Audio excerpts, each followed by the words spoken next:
حدیث نمبر 681۔ اب یہاں پر یہ پتہ نہیں کیوں پوری سند ڈالے ہیں، ہم پوری سند کو صرف تبرکاً پڑھ لیتے ہیں اور جو مرکزی راوی ہے ان کے بارے میں لکھاتے ہیں۔ عن شعبة عن سلمة بن كهيل قال سمعت أبا الطفيل يحدث عن أبي سريحة أو زيد بن أرقم شك شعبة عن النبي صلى الله عليه وآله وسلم قال۔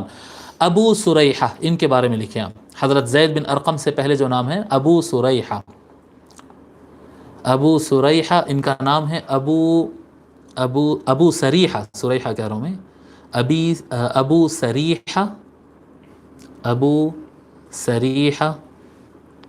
حذیفہ بن اسید الغفاری، ابو سریحہ حذیفہ بن اسید، حذیفہ بن اسید الغفاری، یہ صحابی ہے۔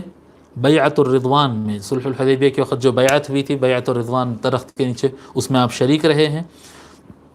کوفہ کو اپنا رہنے کا مقام بنا لیا تھا، اور آپ کا انتقال 42 ہجری کو ہوا، 42 ہجری کو حضرت ابو سریحہ رضی اللہ عنہ کا انتقال ہوا۔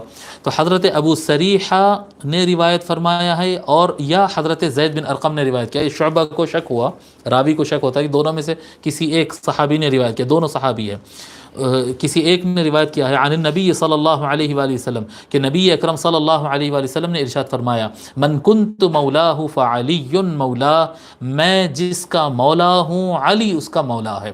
مولا کے معنی تو بہت ہے، مولا کا معنی آپ دوست کا لے لیں، مولا کا معنی آپ محبوب کا لے لیں، مولا کا معنی آپ مددگار کا لے لیں، مولا کا معنی آپ سردار کا لے لیں، مولا کا معنی آپ مالک اور اونر لے لیں، آپ ماسٹر، مالک، اونر، دوست، مددگار، جو معنی یہاں پر لیں گے وہ بالکل مکمل ہوگا۔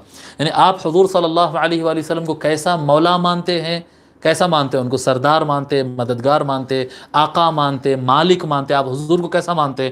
جو آپ حضور صلی اللہ علیہ وسلم کو مولا مانتے ہیں وہ علی بھی آپ کے مولا ہوں گے، اگر ایمان والے رہے تو، نہیں تو پھر اس میں بحثاں کرتے، نہیں وہ مطلب نہیں ہے، یہ مطلب ہے، وہ مطلب ہے، وہ کمزور ایمان رہا تو وہ بحثاں کرتے، ورنہ تو جیسا حضور کو مولا مانتے مولا علی علیہ السلام کو اسی طرح سے مولا ماننا ہے۔ اس حدیث کو امام ترمذی نے روایت کیا، اور اس کے یہ حدیث کے نیچے دیکھیے آپ کتنا فٹ نوٹ ہے جی۔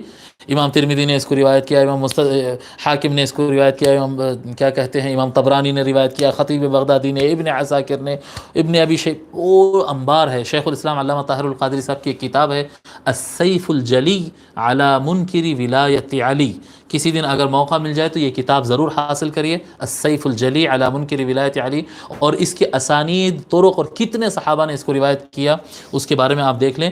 یہ حدیث بھی متواتر بالمعنی ہے، یعنی اس کا انکار ممکن ہی نہیں۔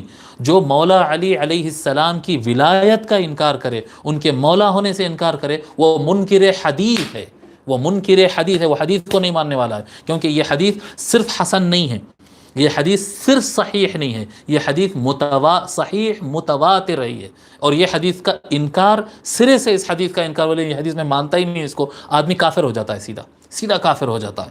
تو حدیث ولایت حدیث متواتر بالمعنی ہے، ٹھیک ہے۔